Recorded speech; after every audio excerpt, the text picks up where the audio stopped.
decide if they are for the betterment of our country or to the detriment of our country. On Independence Day, we are all presented with opportunity to ask ourselves the pressing questions about our patriotism in all the things that we do, in governance, our politics, our education, the economy, our social life, raising our children, and so on. And so on this day, I think you would agree with me, and a lot of people do, judging by comments on social media, that the theme for this year is a very important one. Inviting all of us, no matter who you are, or what role you believe you play, or if you think you are not even important, so to speak, in the grand scheme of things, you are. Because we are all invited to embark on this journey of reflection, review, and reset. It's time for Big Issues on TV3 New Day. And it's very important in our reflection and our review to go back, way back into time, back to the early years, and look at some of the things that were done then which were good, which we can probably revisit, and how to move us forward. They say you don't know, you have no future if you don't know anything about your past. And so for our conversation today, I am very, very, very happy about our guests in studio. First is lawyer Anoche Frimpong. He's a historian, he's a lawyer, a politician. Why did you give me that look when I said politician? Your eyebrows went up very high. Member of my party. I beg your pardon? I said he's a member of my party. He's a member of your party. So I'm happy we have you on the show today for this conversation. And I'm so glad that when we extended the invitation, you accepted. You're welcome to the show. Very thank you. Great to have you. I hope you're having a good day so far. Very good day. Today is a good day for all Ghanaians. For all Ghanaians. Yes. Yeah. Awesome. Also in the house on the show this morning, we have Rodelyn Imoru. It's been a while since we were last on this show together. She's a public interest advocate. And so for this conversation, her views are important for all of us who keep asking ourselves the questions. So all these conversations, to what end? It's all talk. We do a lot of talking. Advocacy is important, and we'll soon find out why. Rodelyn, you're welcome to the show. Thank you. Great to have you. Yes, nice being here. Happy again. Independence Day. Well, happy Independence Day to all of us. Yes. And I'm glad we are all in our African attire. Very important. Yes. And we are hoping that beyond the month of March and the month of, the Independence Day, we will continue to wear our African prints. You've been doing it religiously. Religiously. Yes, you've been doing it religiously. And I've been trying to follow in your footsteps. And lots more women should follow. They're meant to. Yes. In the form of shirts. That's what we are. Yes. Who we are. Yes. Yeah. That's correct. We should be proud of our... Lawyer Anoche, the shirt you are wearing today is a very important material.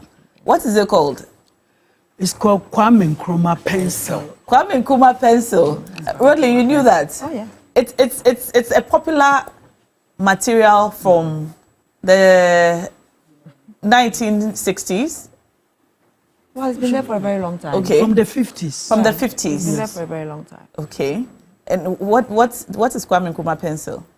It's like the pencil, for that matter, the pen that fought for independence.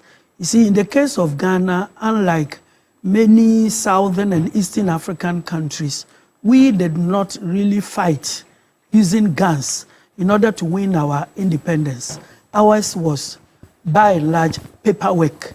So the prowess, the academic prowess of Nkrumah that booted out the white man is just signified in this, that in our case, it was through academic discourse that brought us independence. It was not through the barrel of the gun.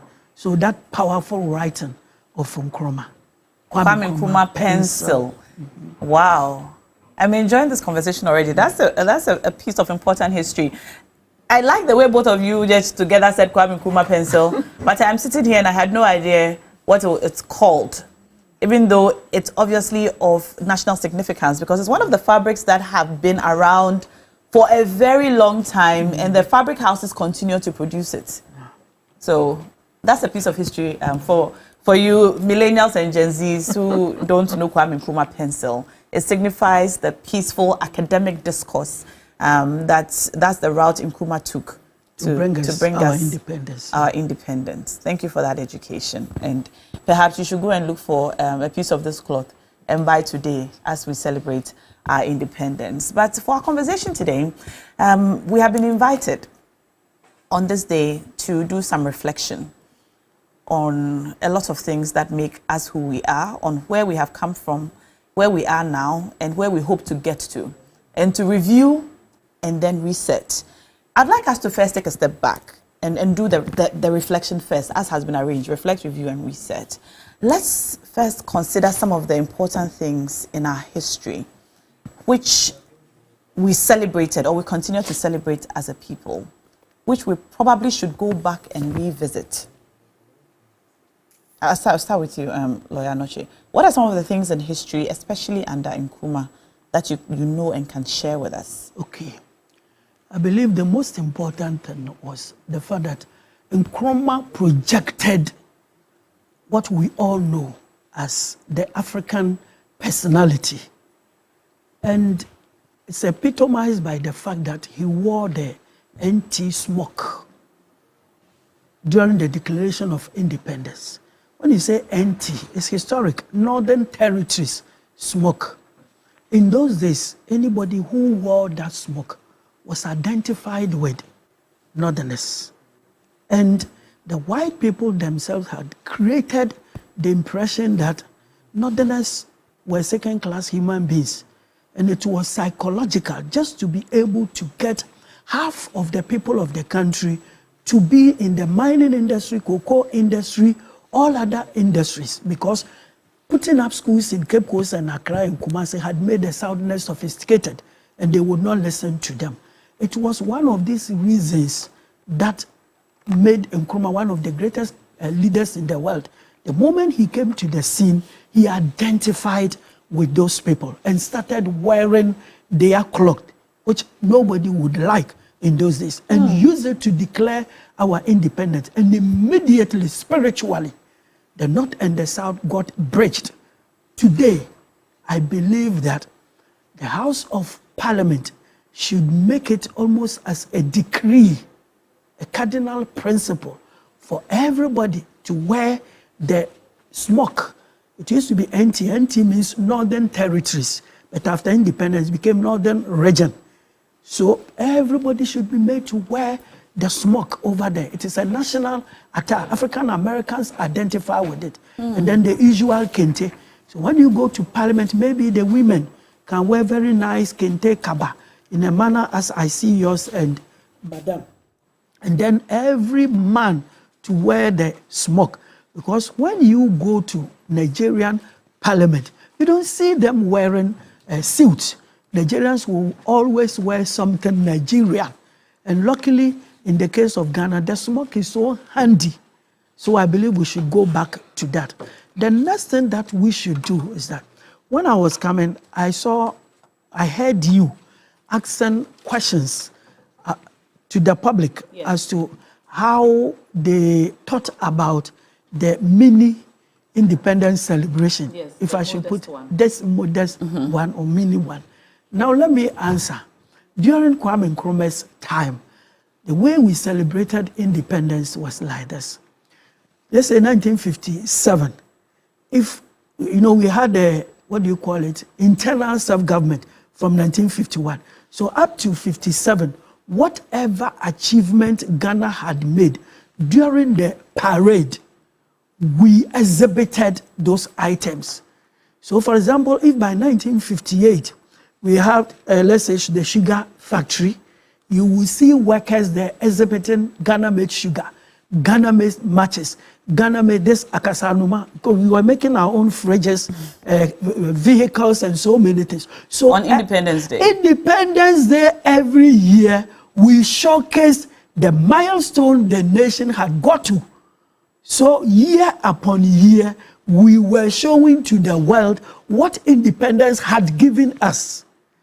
Now, when you go to Russia, America, Korea, Germany, everywhere, they also have special occasions. They exhibit things that the world otherwise had not seen.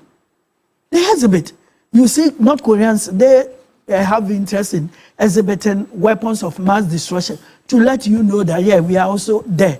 Yeah. Russians do similar things. But when you go to China, they exhibit more of economic things. So today, if we are not able to do that, it is just a way of telling you that there was a big full stop. No more manufacturing, no more Ghana made this, no more inventions, no more economic and social advancement. So after Kwame Nkrumah, celebrating independence was only school children marching, holding pieces of Ghana flags. Do you know what happened that, you know, what caused that break in display of made in Ghana goods? Oh, but if you overthrow the man behind the whole thing, let's say a car is moving and we are able to capture the driver, what do you think will happen to the car? It's as simple as that. That's what happened to the country. Now we have nothing to show to the world. And I'm saying this because next year, even if it happens that we are still no more going to celebrate independence at the local level, but it will be at the Flagstaff House, we should think of something that we would exhibit that day to the world, because that is what those countries we are learning from do. And we must do the same thing. If America is celebrating its day, they want the whole world to know where America has got to. If it is China, if it is Russia, if it is Korea, if it is Germany, we should begin to tell the world next year when it's 69th anniversary. We must have something to show, something tangible. Otherwise, it will be the peace that we celebrate is not enough. It's not enough. It is not. It has to be something tangible. Very tangible. As Nkrumah was doing, every year you was telling the people, the white people, that before you, we didn't have anything. We had the independence. Look at what you've done. Before we had that, and telling Africans to come up, be like us, be like us. Okay. All right, interesting perspectives there. I mean, interesting piece of history. I'm always happy to talk to you because you have historical knowledge that we don't find in our textbooks, or that we did not find in our textbooks in school. I'm going to come to our ladies now. We've just been joined by our NDC communications team member, Awo Edubia Kekeli. Yes, sir. Welcome to the show. Thanks for having me. You look very queenly today, Queen Motherly. Sure.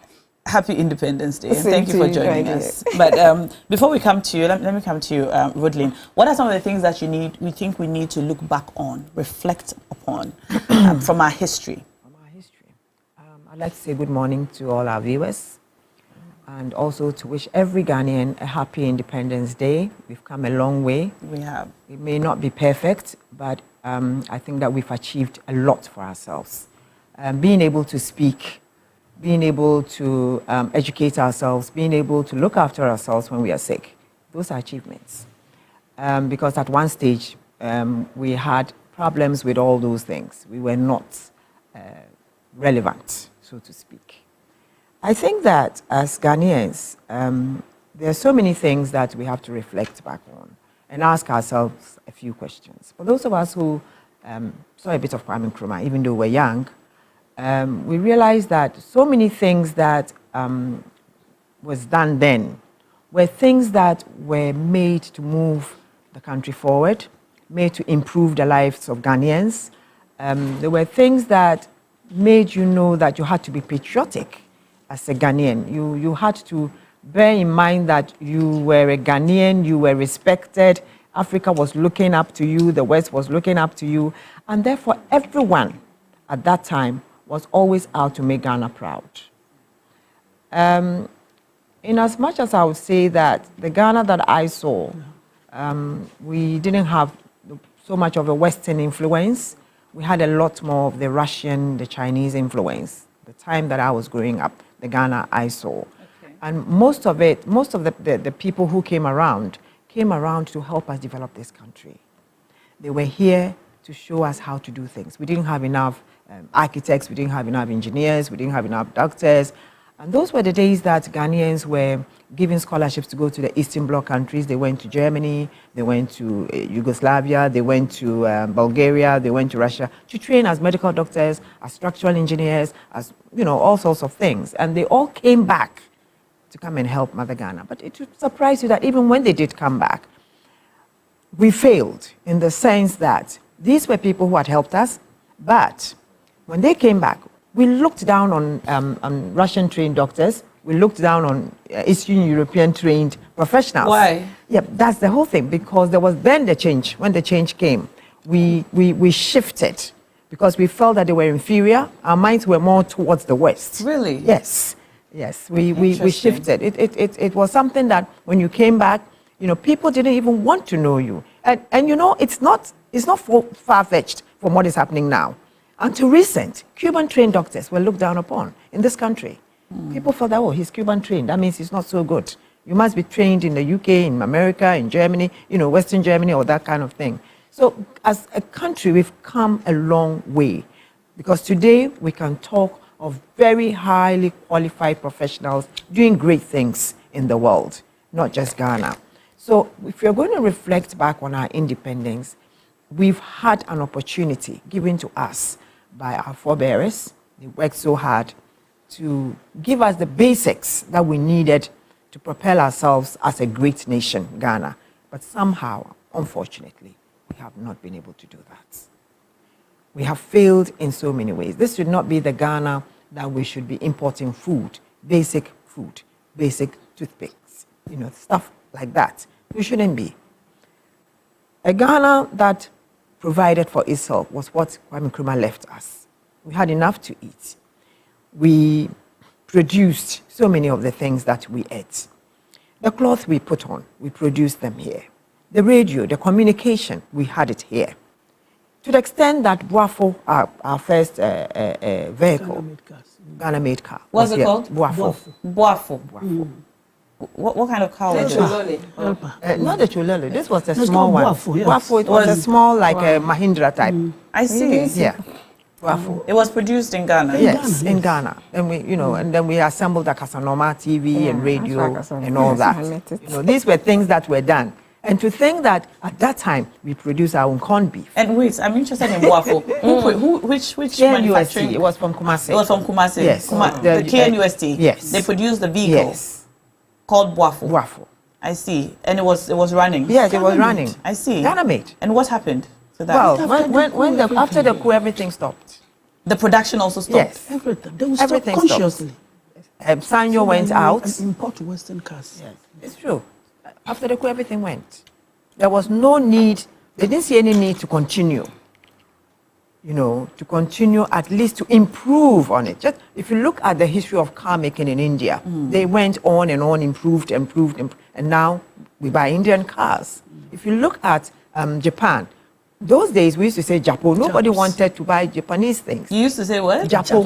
Japo. Yeah, this is Japs. Yeah, Japs. Once you say Japs, Japs, it means trash is not It means it's not a good car. Exactly. From Japan. Yes, from Japan. I see. It was Japo, Japs. It's not a good car.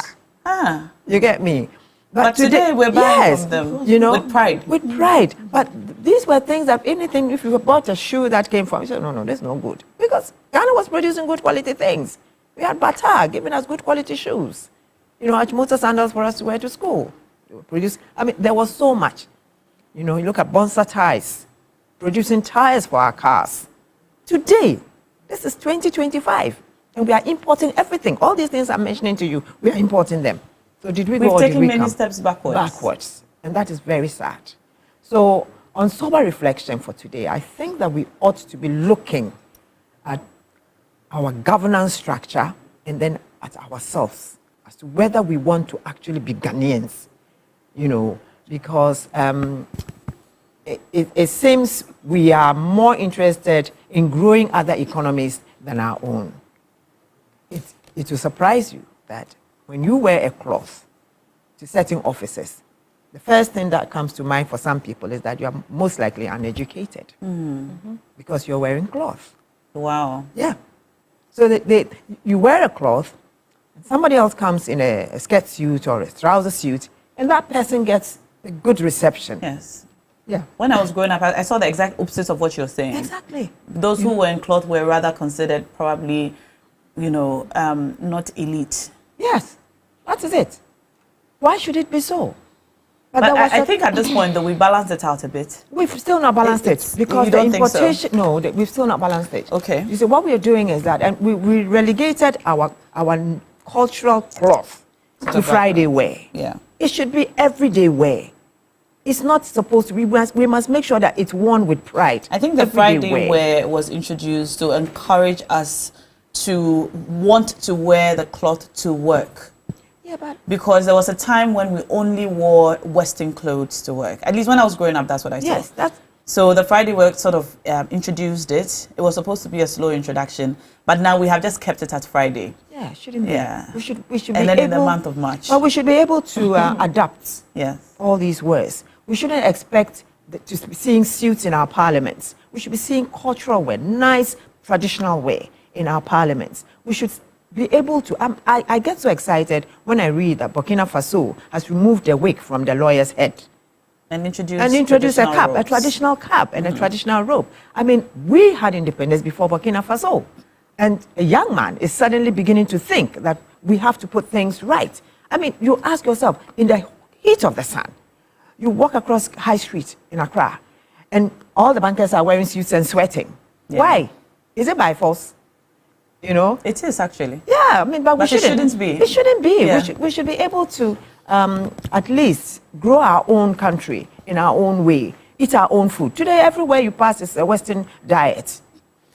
It's funny you'd say that. I was listening to a conversation between two people, and they said that, do you notice, or have you noticed that all of the new restaurants we see in the streets of Accra, at least, are these fast food joints from Western countries, and we don't see the chop bars so prominently anymore. Like the chop bars are still in the little corners, but along the main streets It's are all so the many new pizzas, fast food joints, and they're all foreign. You know, and with the lifestyle diseases that we complain so much about lately, there is a direct correlation between the food available, the easily available food, and the lifestyle-related diseases that we are constantly complaining and raising funds to support our friends and family for. So Thank you. that's a good point. You know, so the normal thing we would have had, the kenke and fish, is now very expensive because we've hyped it in some way.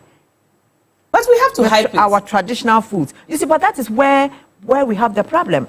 When you hype your local produce so much that it's cheaper to buy a KFC pack than to go and buy gobe. When you say hype, what do you mean? You know, suddenly, when you're, instead of just your konkekena, you know, and your shito and those things, we are now adding a name to it, then we put a basket.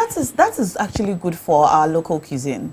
Because it's good branding, so to speak. Yeah, so let's brand it, but let's not make it so expensive. Because the cost is the issue. The cost is the issue. Yes, but the branding is good. The branding is good for, you know, as we welcome guests to our country, we want to showcase what we have. Exactly. And it must be presentable. Yeah, That is agreeable and that is understandable. But then suddenly it has become everywhere. Because everybody now thinks like, oh, if somebody is selling a pack of kenke with fish and black pepper and green pepper, red pepper for 50 cedis. Rodney, it's because you've been buying the ones on the food delivery apps. I don't. If you go to the committee, I go to Jamestown. Yeah, Jamestown. Oh yeah, Jamestown. I go to Jamestown to buy because kenke. I know what you mean by the cost of these local foods have just shot up. But then I also know from experience that it shot up on certain platforms. So if you want to, you know, buy it on a food app or you want it delivered to you in a certain way, it's quite expensive. She got the come here, I know you're here. Come here. If you are looking for kenke, come here. We don't know where the kenke houses are. We don't even know where the kenke houses are. I grew up in Tertiary Blow and we went to buy kenke from the pot.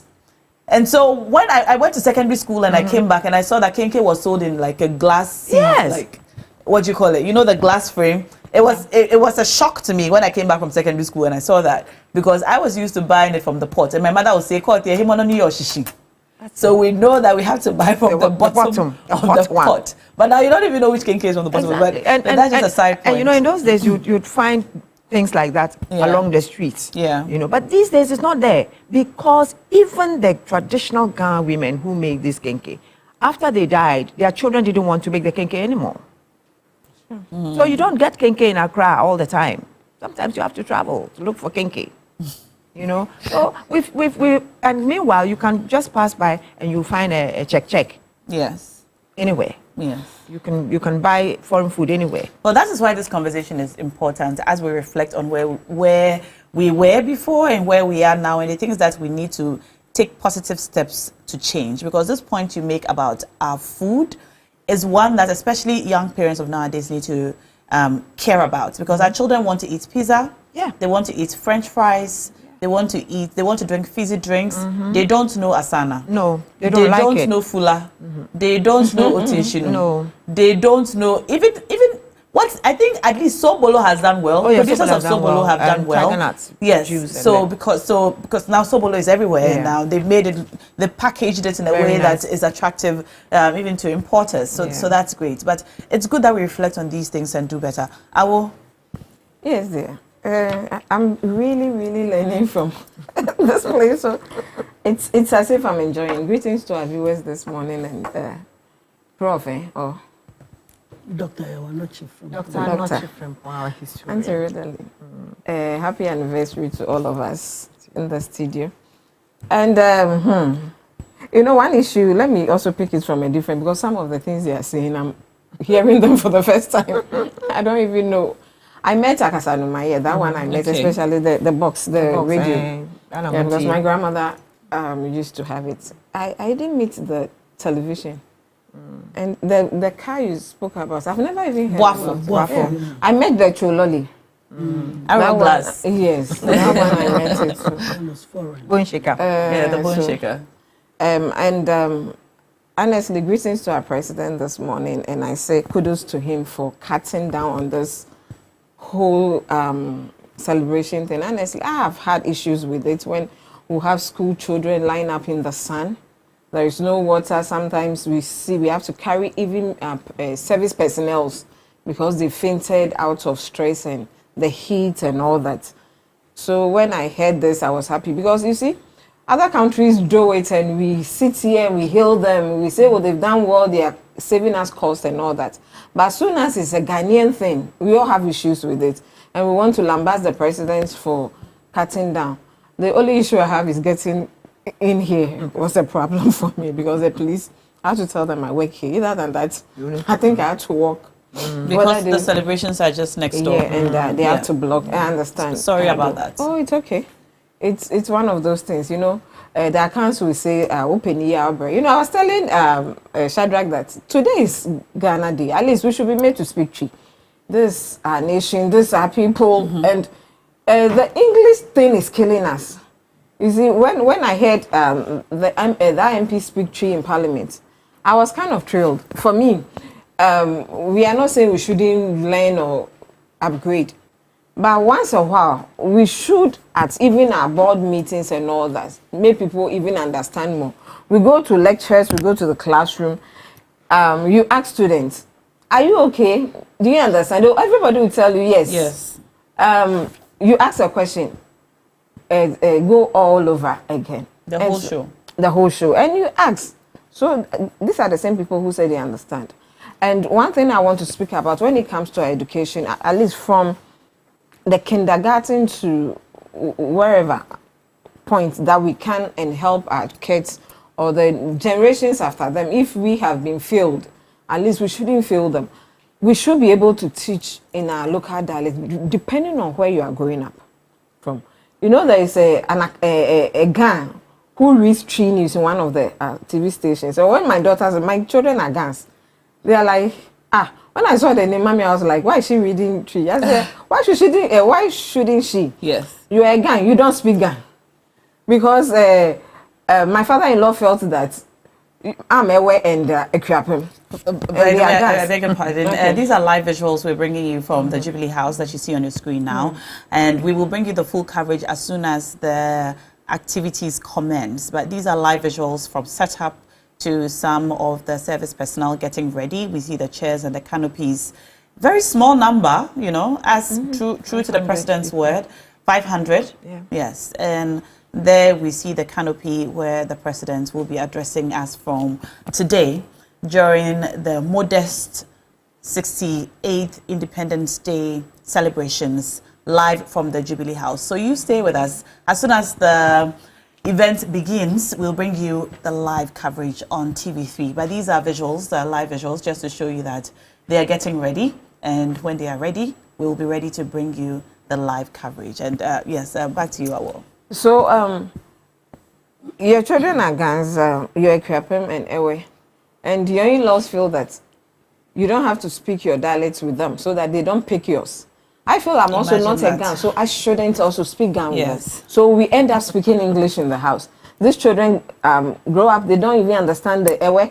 They don't understand the tree properly, tree because they go to school and they hear people speak. The Gan is even worse. Because now we, even in this Gan land, we hear more of the tree than the Gan. I went to, 2016, we went to Ho, to one of, you know, when we're doing campaign. I went to a media station, they were speaking tree. Honestly, I left. Ho, the capital of Volta. And I'm like, what are we doing in this country?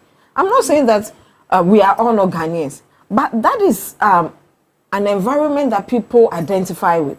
If I'm in the Volta region, I should be seen as a Voltarian.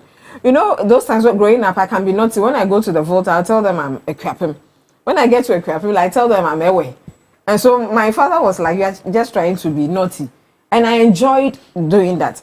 But for us in a community, growing up and like growing up in the north, we see people eating kenke.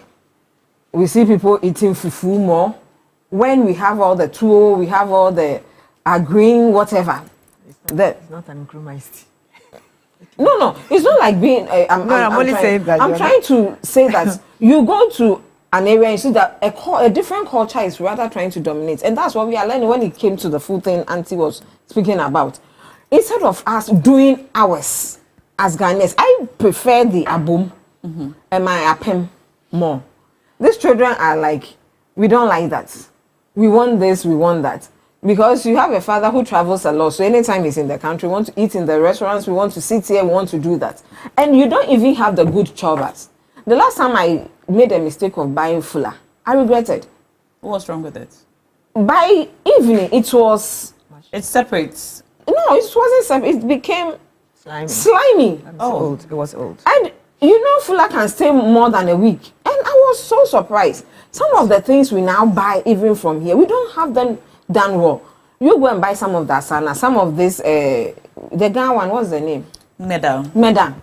And you put it in the fridge. I prefer it frozen, so maybe in the freezer. By the next morning, it's something else.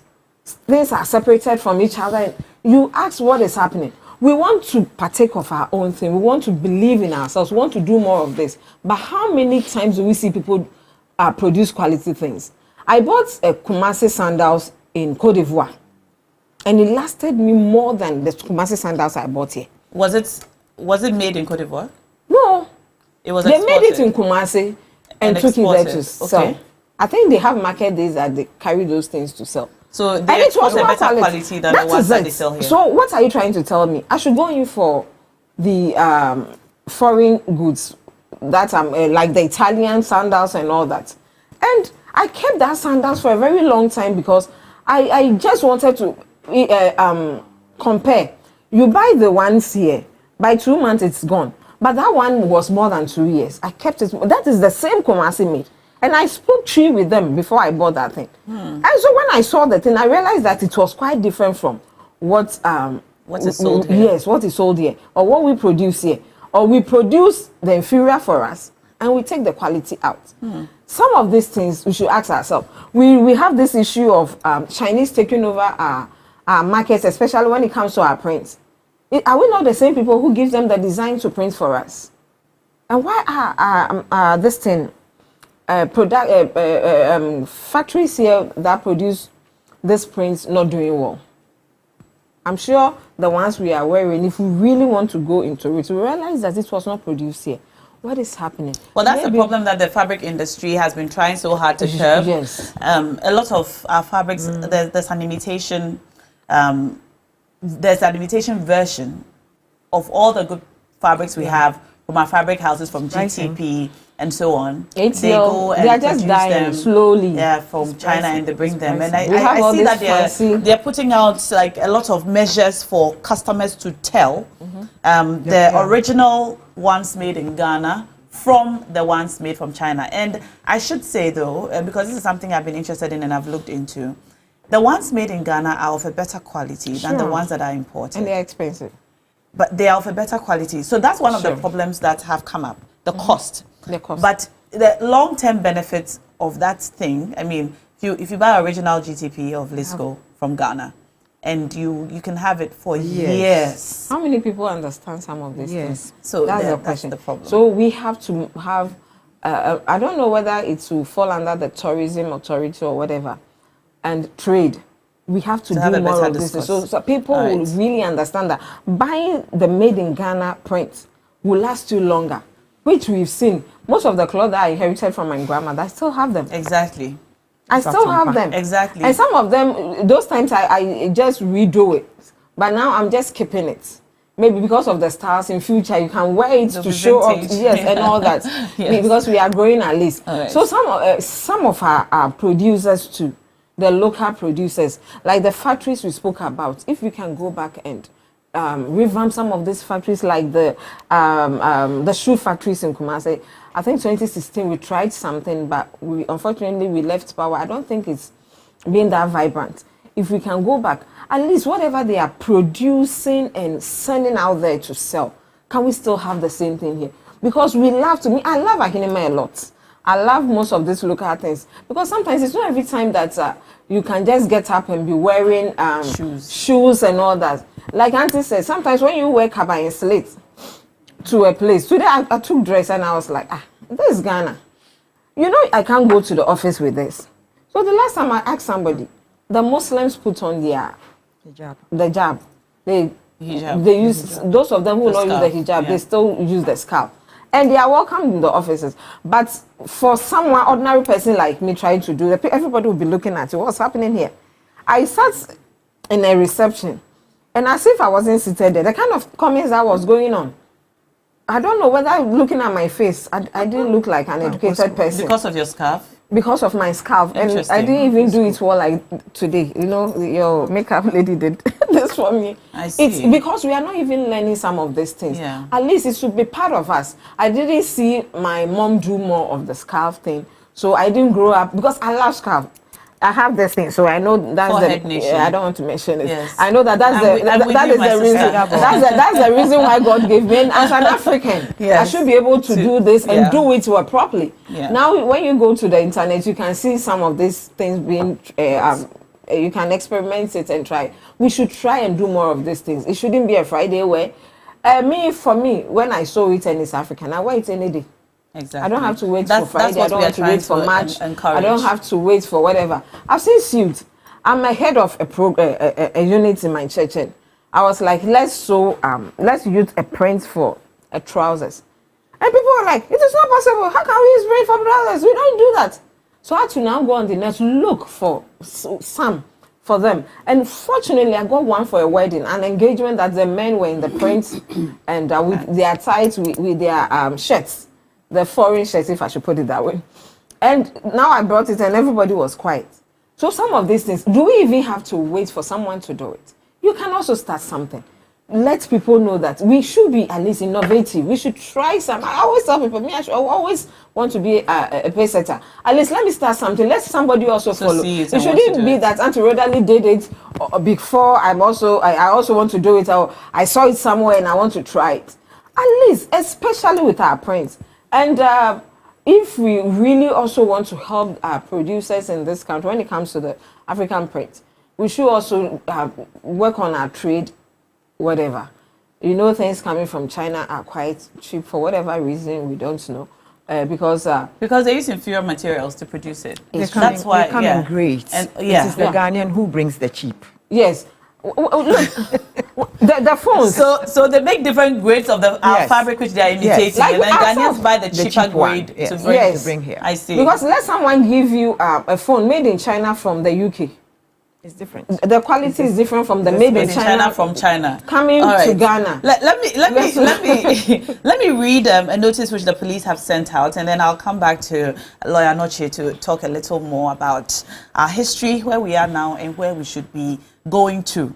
All right, this is a notice from the Ghana Police. It's a press release. It says temporary closure of roads in Accra on the occasion of the 68th Independence Anniversary celebration at the Jubilee House in Accra. All right, so this notice came out this morning on the 6th of March, and it says the Ghana Police wishes to inform the general public that as part of the security arrangements for the 68th Independence Anniversary celebration at the Jubilee House, there will be a temporary closure of some roads in Accra. In view of the developments, the following roads will be temporarily closed to vehicular traffic, and it will be reopened after the event. So we have the Liberation Road at Opebia intersection. There is a 37 intersection towards the Central Business District. There's an Independence Avenue at Akwaje Bypass. Is it Jawaharlal Nehru Road at the Switchback Road. The Presidential Drive around the Jubilee House will be blocked at the John Hammond Road. And that is just here at the TV3 Kanda link, right outside TV3. So diversions are available for motorists who want to go out and be in this area. Motorists on the Liberation Road from the airport towards Accra, on reaching the Opebia intersection, you'll be diverted onto the Alliance Francaise Road to link up at the Obasanjo Highway, or diverted onto the airport bypass to link up with the Gifford Road. Motorists on the Independence Avenue from Accra will be diverted at Akwaje Interchange onto the Ring Road Central Road towards Osu or towards Kaukudi. And then motorists from Club 10 and Kanda Post Office will be diverted at the Kanda link onto Sunyani and Kade Avenue to link up on the Kanda Highway. And then motorists are advised to note that this arrangement and plan for alternative routes is what we have available. So please know this before you embark on your journey. In furtherance to this, no vehicle will be allowed to park on the road.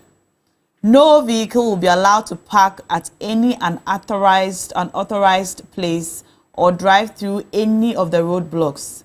Security vehicles and vehicles carrying dignitaries will be allowed after thorough checks have been done. Traffic police officers will be at hand to direct and assess motorists to the appropriate car parks and diverted roads. Towing of cars will be available to tow any of the abandoned or disabled or wrongly parked vehicles at the event ground. So please be advised. And this is from Grace Ansa Akrofi, Assistant Commissioner of Police, Director, Public Affairs. So this is for your information if you are planning on coming out and being anywhere in the areas that I have mentioned from the press release. Now, driving to work this morning, Lawyer Noche, driving to work this morning, when I drove through the University of Ghana outside UPSA, I saw a heap of rubbish.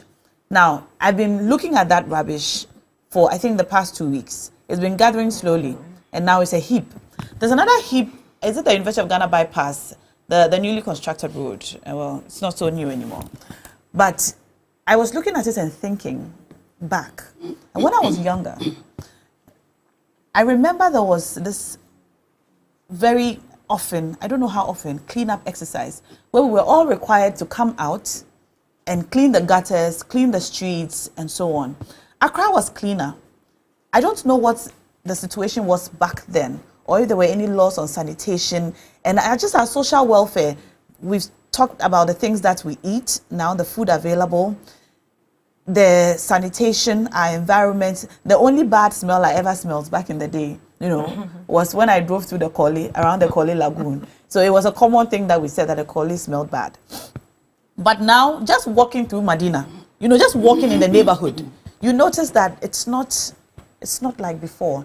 And you think that we've come so far in 2025. This is a time that things ought to be better. Can you tell us about some of the regulations or rules or intentional things that people in power did back then to ensure that our sanitation or, just our social well-being and welfare was better?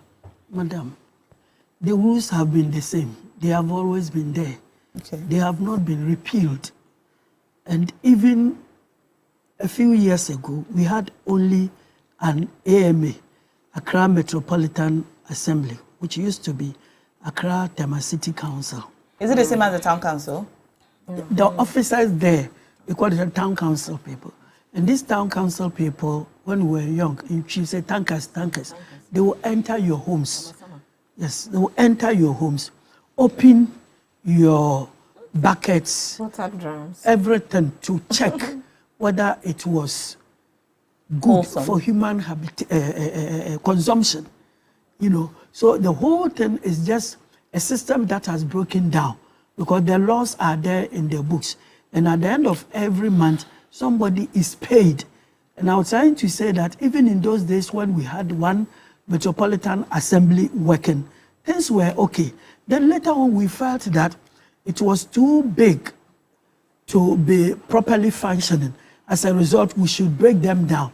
So you come to a city like Accra, we have several municipal assemblies.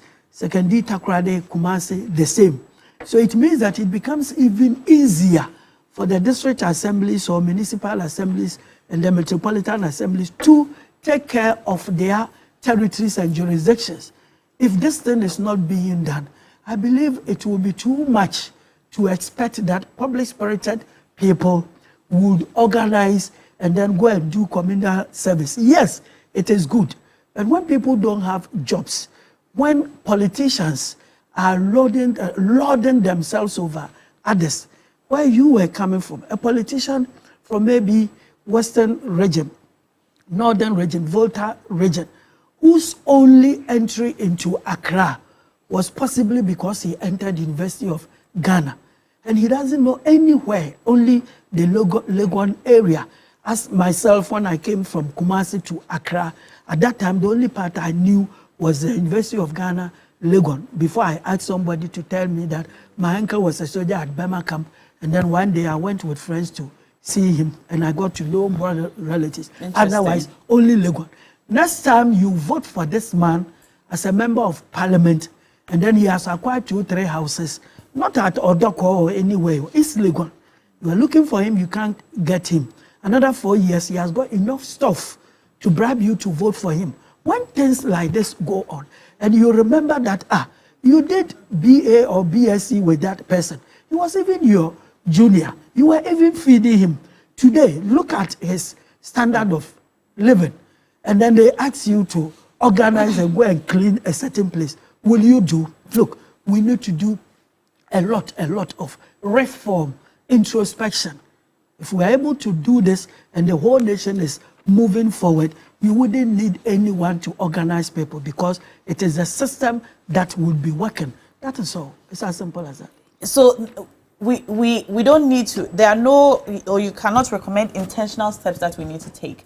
The intentional step is that let the law work. We have got assemblies.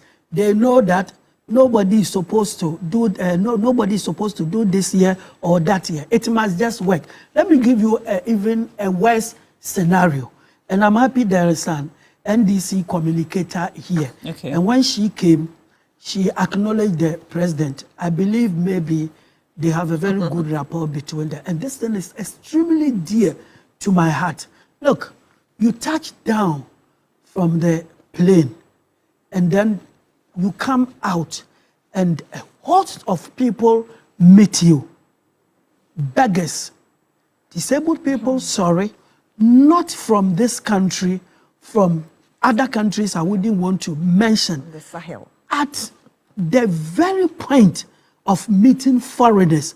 So when this person, the foreigner, attends a meeting here in Accra and goes back, what do you think is the impression he's carrying away? So are we saying we don't have policemen, we don't have Metropolitan Assembly people, social welfare, whatever, to ensure that if people will be begging, fine, everywhere in the world people beg for arms, but not at that strategic place. The only place we welcome visitors to this country. You won't find it in Lome.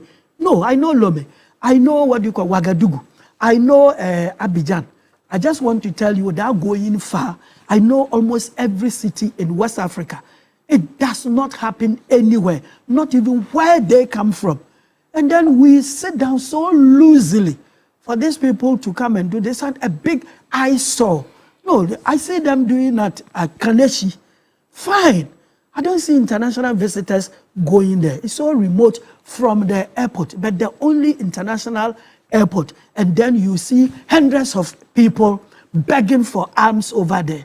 No, it's just shameful. It's worse than this heaps of rubbish you are talking about. And I think somebody is hearing me. Well, that's an important point you've raised. And I read a post yesterday about the children also. It appears the number of children begging for alms in traffic has increased. And they are not Ghanaians, but foreigners see them. Business. You know, they don't interview them, so they think they are Ghanaians. Ghanaians don't do that, and they don't dress Ghanaian. Nothing Ghanaian about them. We don't do that. We don't allow our children to go to the street to beg. We don't do that. And we have allowed these people to fill our cities doing this. And other people come here, when they go outside, you say that, oh, when you go to Ghana, poverty is so high. You see their children at the airport up to every city that I came across. And it is true. They will even video to go and show others when indeed they are not Ghanaians because the system is not working. It's not working. How can we solve this problem? Oh, but you don't need to ask a question. The system must work. Everybody must work. I want you to say the airport, something more hasn't specific. The airport got staff there, security men, policemen everywhere to ensure that certain places you don't need to be, you don't have to be. Just a short while ago, you were reading to us a police message. So the police, are you telling us that if the president is going to deliver a speech at Flagstaff House today, yes, you can block roads everywhere. But when it comes to something that affects 33 million people of Ghana, that one you have to close your eyes. No, it's so sad. It's unfortunate. I think we've dealt with this case before. They were rounded up and their embassies contacted and they took them to their various destinations. Some of them are coming from Niger, Chad, Mali. They are coming from the Sahel regions. And they are being brought here. It's a business.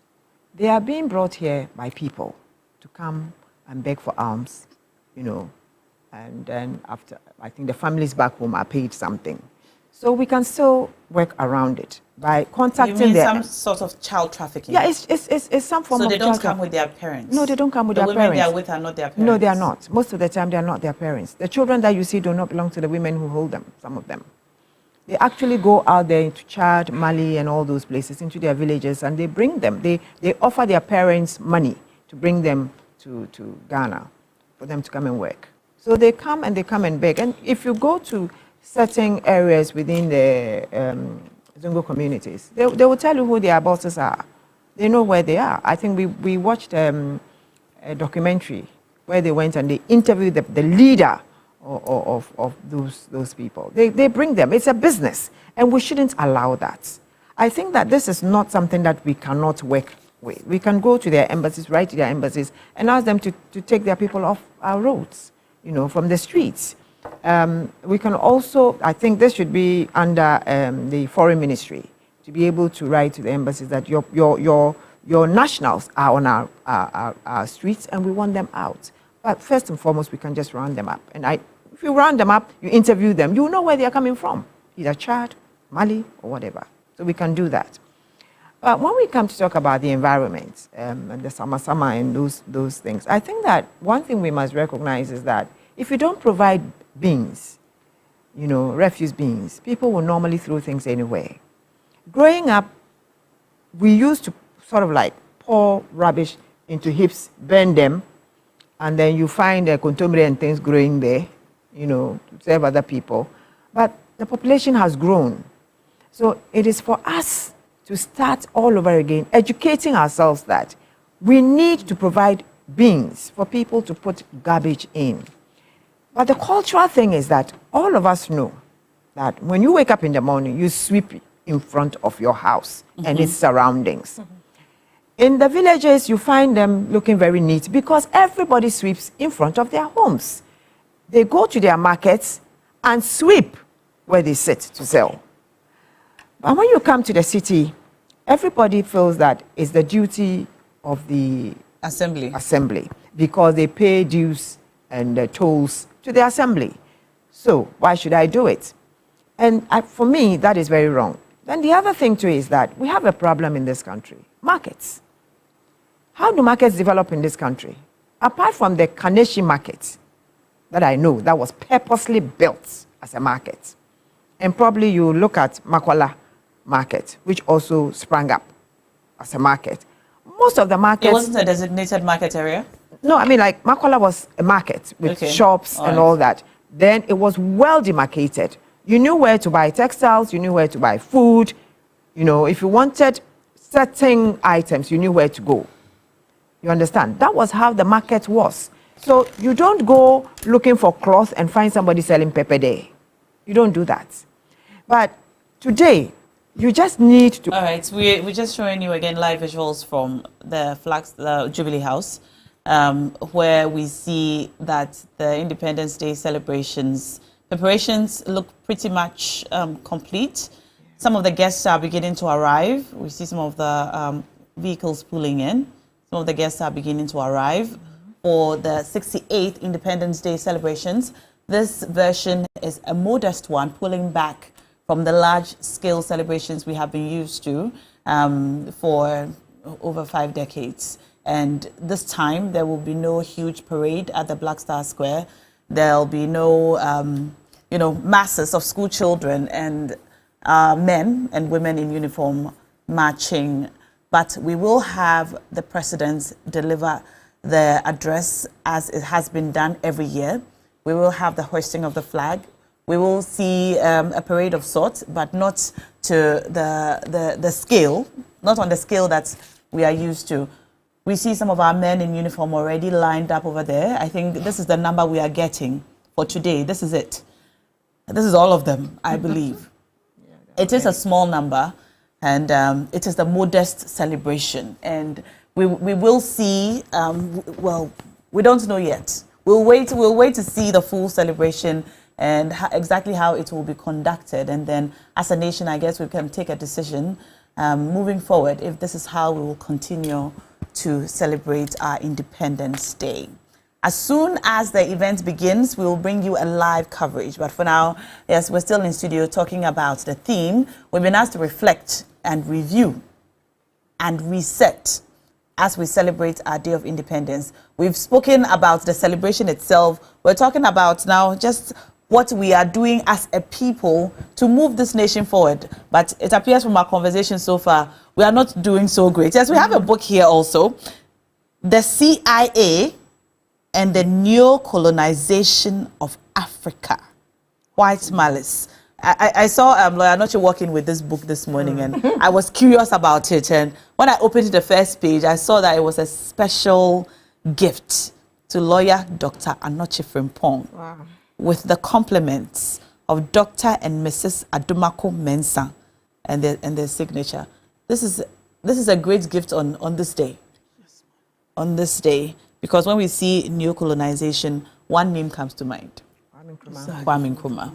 Yes, Osajifo, Dr. Kwame Nkrumah. Please, can I borrow this book when you are done reading? Yes, please. I can borrow it. Are you done reading? Are you done reading it? Somewhere in the middle. Yes, somewhere in the middle. Maybe you can share some of what you have read. Is there anything in this book you don't already know?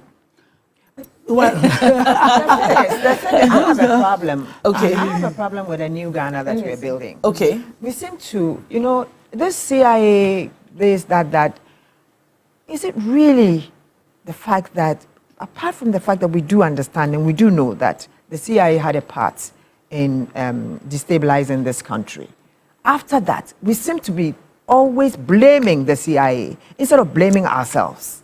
The CIA couldn't have come into this country to overthrow someone. They used us, the Ghanaian.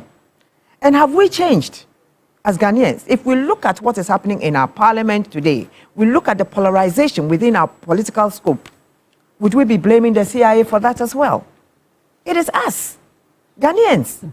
Somehow we do not love this country.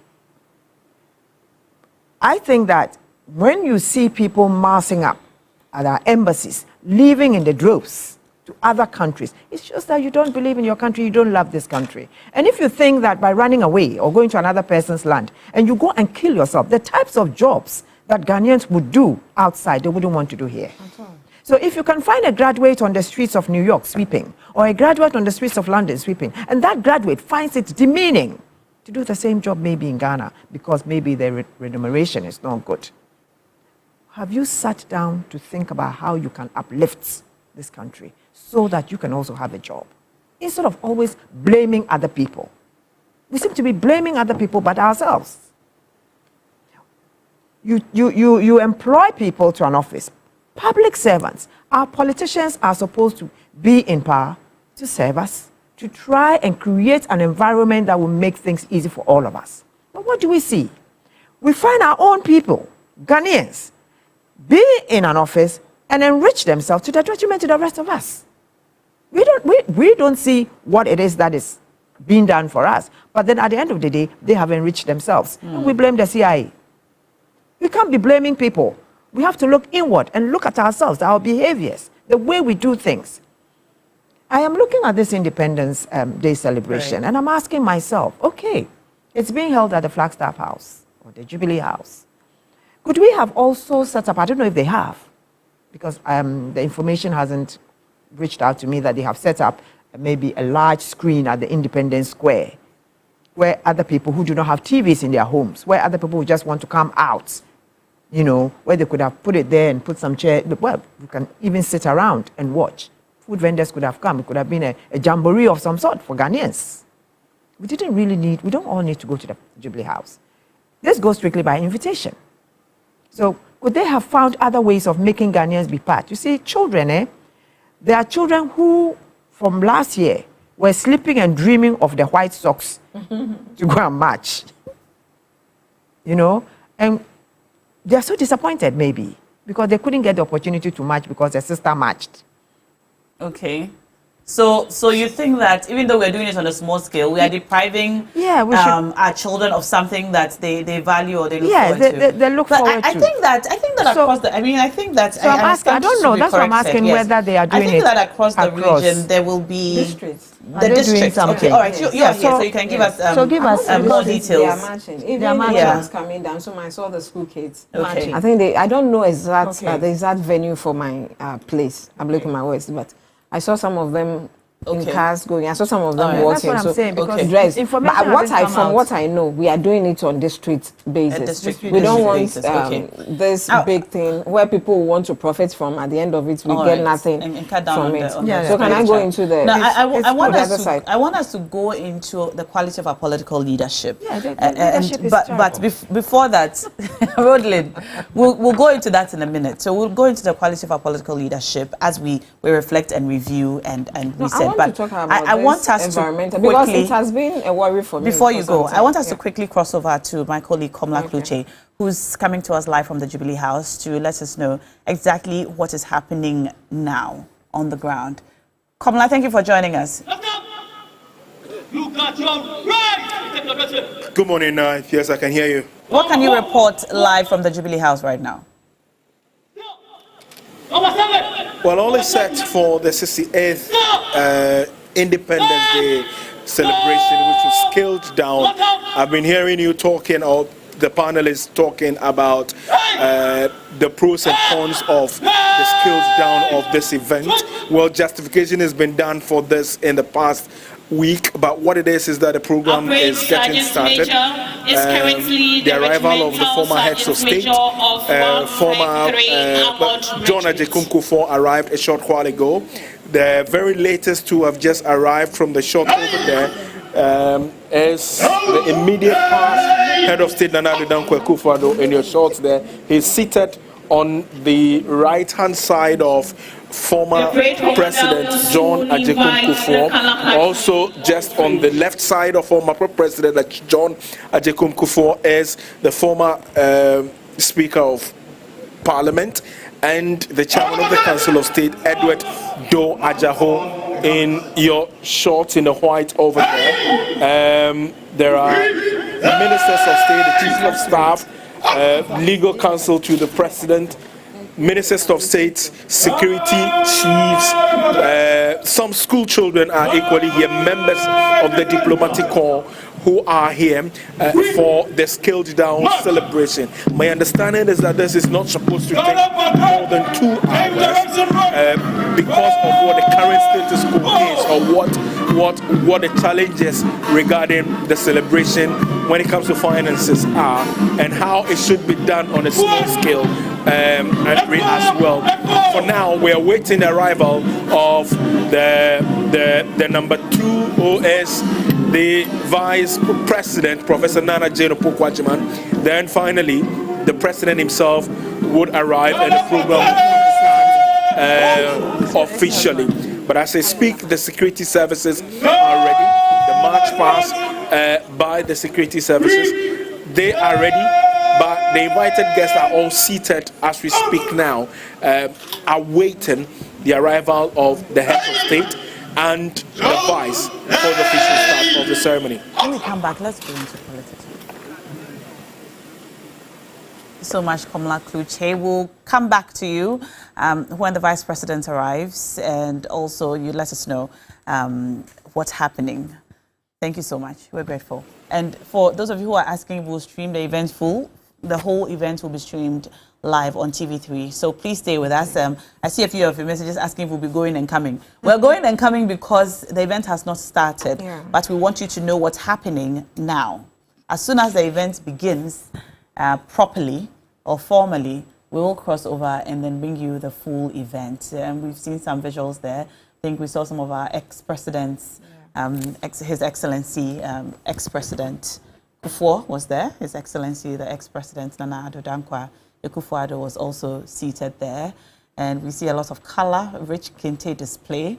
And so if you're leaving your house today, we encourage you, if on no day at all today, please wear your African print. All right? Okay.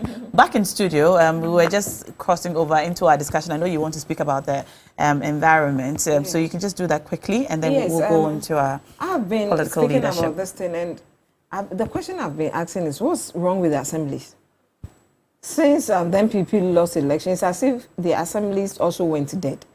Because aside maybe the political appointee who is the MCE or the DC or whatever, every other person is opposed. So I don't know what they are doing, because every bit of Accra, because I'm in Accra, so I can't speak for other places, every corner you turn to, you have a heap of refuse there. I don't know what's happening. So the assemblies need to answer questions, honestly. All right. I don't know why we should let, because we have Corilla with us. Right. And if we will sit here and let this refuse swallow us, then you want to consume everybody. All right. With this, honestly, I'm not happy with the assemblies. If you think you're a political whatever, go with your appointee. Leave the office and let people take over and work. Accra must be clean. Yeah, and I don't like the way it has gotten worse. It has gotten worse. Really? Yeah. Go to even Katamanto. It's something else. Well, now I think it's a good time to ask ourselves this all-important question on this day as we reflect. How truly independent are we 68 years down the line in terms of our governance, the economy, foreign influence, foreign aid, and all of it? Lawyer Noche. Well, when you ask the question, how independent we are, indeed, the first answer is that we are truly independent. We are a sovereign nation. We have our own name. We have our own president, our own flag, our own national anthem, our own parliament, our own judiciary, everything Ghanaian. So politically, we are sound and everything is okay.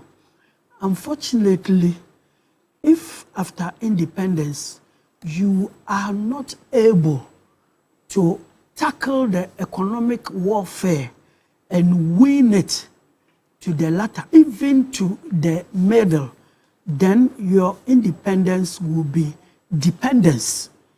Because every nation on earth, after independence, must be able to feed itself. If you are not able to do anything at all, you must be able to feed yourself. Basic economics. The second one is that you must be able to export more than you import. There is no nation on earth that does not import. because you are not self-sufficient. And Nkrumah once said, in the modern world, independence also means interdependence. But the moment you realize that you kill your own industry, and then you are always importing, then it means that you are dependent on other nations. Then it means that somebody can dictate to you. Because as we sit here, I don't know whether this year it will be the same, but last year and last 2 years, I know it happened that before Ghana could read its budget, the IMF had brought officials to the Ministry of Finance as consultants and the Bank of Ghana as consultants. And we all know, everybody knows that. Why? They say we could not manage our own affairs, so other people should come in to help us. Now, a young person like you, because when we started, I could see that when we mentioned Boafo, you didn't know it. I didn't know, but now I know. Okay, now you know. Get to know that when we had our independence, the very purpose of the independence was to showcase the African personality. The very purpose of our independence was to be self-dependent. That was why Kwame Nkrumah was in a rush that whatever we needed abroad should be done here. So we had our own aeroplanes, you know that. We had Ghana Airways. Oh, okay. Ghana Airways. Right, we had our own ships, almost everything we had now our a restaurant. own. Yeah, we had all those things for ourselves. And forget about the coup that occurred. Let me talk about somebody called General Ichampo. He staged the coup, January 1972. He was in power till 1978. That 6-year period, my big sister will tell you that the moment he staged the coup, he made an announcement to countries that Ghana owed that we are not going to pay you back. And he put it in Yentia Biaka. And they also revenged. They took a vengeance against him. In that case, we won't give you loans. He said, we don't need your loans. So he introduced a system called Operation Feed Yourself.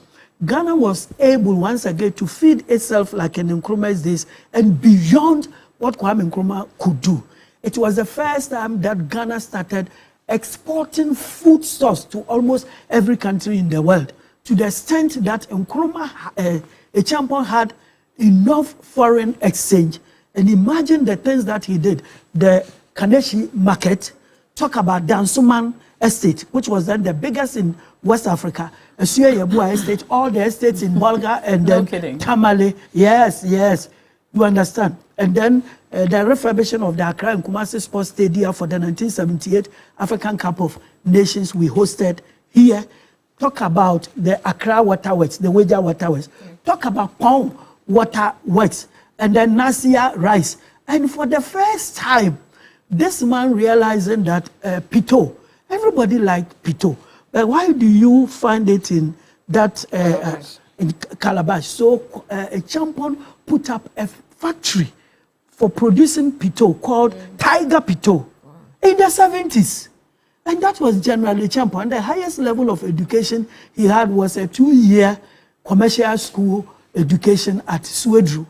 And this colonel, who had not read economics anywhere, was able to continue Kwame Nkrumah's work to the extent that professors in our university say that take away Kwame Nkrumah, the greatest Ghanaian leader, arguably, was General Ike Ichampo. And then, apart from a small house he built in his hometown, Hidium, this man has no house anywhere, no property anywhere. Let me also commend Professor K.A. Buzia. Apart from that, his small house at Buzia, Odoko Buzia, no property anywhere. Let me commend J.B. Dankwa. Every bit of money he made, he put into the media and propagation of his message. This man has no property anywhere. Kwame Nkrumah had no property anywhere. So I am telling you that past we have done great things and we have people to guide us as mentors. Because what I have seen now is that my father was a very rich man in Kumasi. All the houses he put up, there is none of his children who is ready, prepared, and happy to go and stay there. Your father? My father. Not only my father, everybody's father. If you like, put up 1,000 houses in Accra. When your children grow up, they will not be interested living there. They also want to make it somewhere. And that is life. That is life. So you don't need to be greedy as to steal in order to take care of 2-3 of your generations yet to come. When they come, they will have their own mentality, their own choices. They may not be interested even in living in London. If you have houses in London, if you have houses in Dubai, they wouldn't be interested in living Most there. of the young people nowadays are waiting For their fathers to die. Yeah, they are waiting for to take Some over even their feel- father's businesses and their fathers' buildings. Yes, and unless you don't educate him, Unless you don't raise them right. The moment he's well raised, He'll have his own path. To go away. see. So you don't need to think about anybody. Think about yourself. I had a friend at law school. I always remember the philosophical statement he made. His handwriting was very bad. And I said, Odro, now with this your handwriting, how would your children inherit your books? He said, wouldn't they write their own notes? All right. So please, let everybody fend for themselves and the country will do better.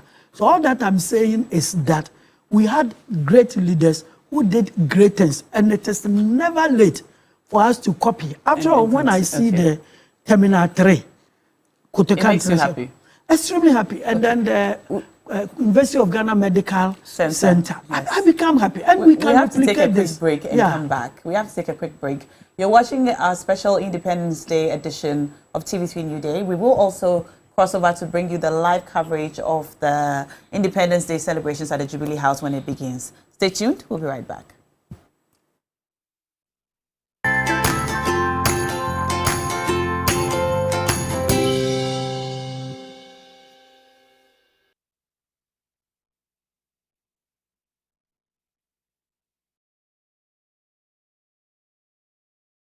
Based on a recent survey, more than 52% of Ghanaians agree farm animal welfare is important. 65% of Ghanaians believe hens live happy and simple lives free from needless pain. But in reality, they are trapped in tiny cages, subject to stress and suffering their entire life. There is, however, a better way of preventing them from going through unnecessary pain.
You're welcome back. You're watching TV3 New Day. This is our special Independence Day edition of the show.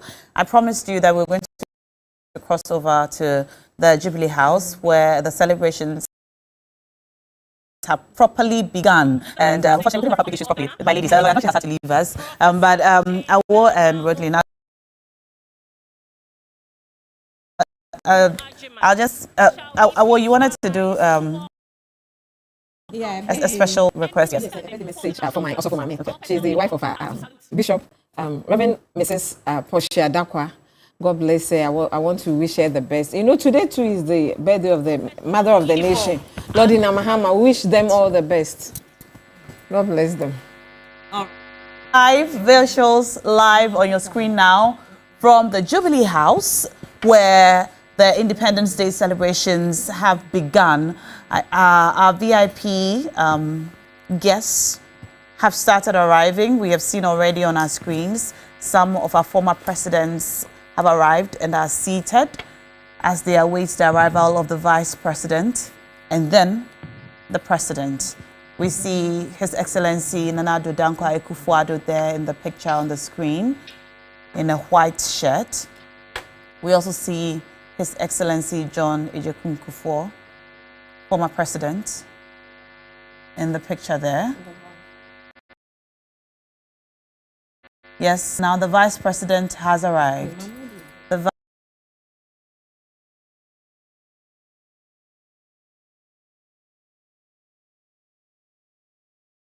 vice president has arrived. Her Excellency Jane Nana Opoku Ajiman in a lovely kente outfit, very lovely outfit for the day. We also see, did I see His Excellency, the former vice president in the frame there? Did I see him there? All right. Yes. Yes. Dr. Mahmoud Baumia, I believe we saw him in a flash. All right. National salute. The parade.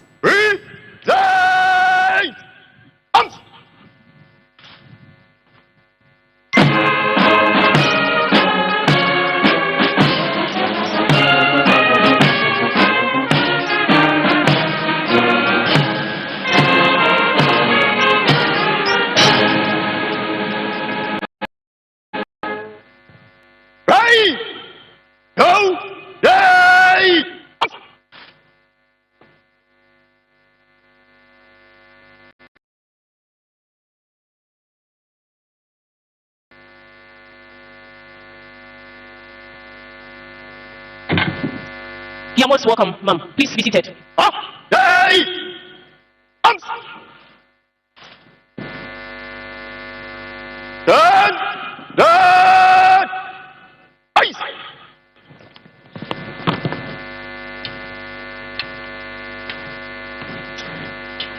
Your Excellencies, distinguished invited guests, ladies and gentlemen, while we await the arrival of the President and Commander-in-Chief of the Ghana Armed Forces, permit me to run you through today's program.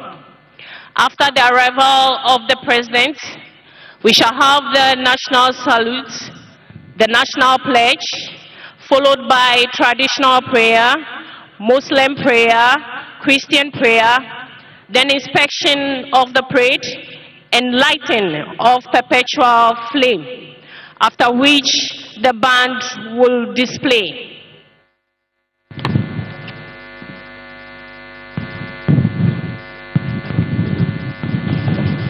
After the band displays, we'll have performances by learners from various schools in the Greater Accra region, after which the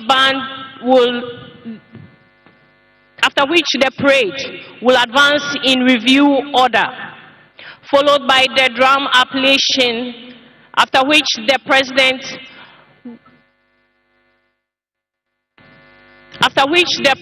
will deliver his 68th Independence Anniversary Address. That will be the format for today's program. Thank you.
of the President and Commander-in-Chief of the Ghana Armed Forces.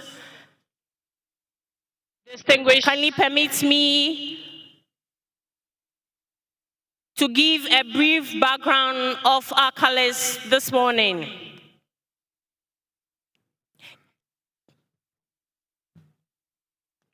An important feature of every military parade is the custom of carrying colors or flags. In the past, each regiment or unit carried a flag into battle as a rallying point for its troops. Unlike the colors today, which bear the badges of achievement of a regiment and its crest, early flags were basically banners of just a single color. Colors are so important that during battles in the past, officers and men would rather tear their colors and distribute it among themselves rather than have it fall into the hands of the enemy. The colors never turned back, not even on parade. This is because true soldiers never turn their back to the enemy. Paying compliments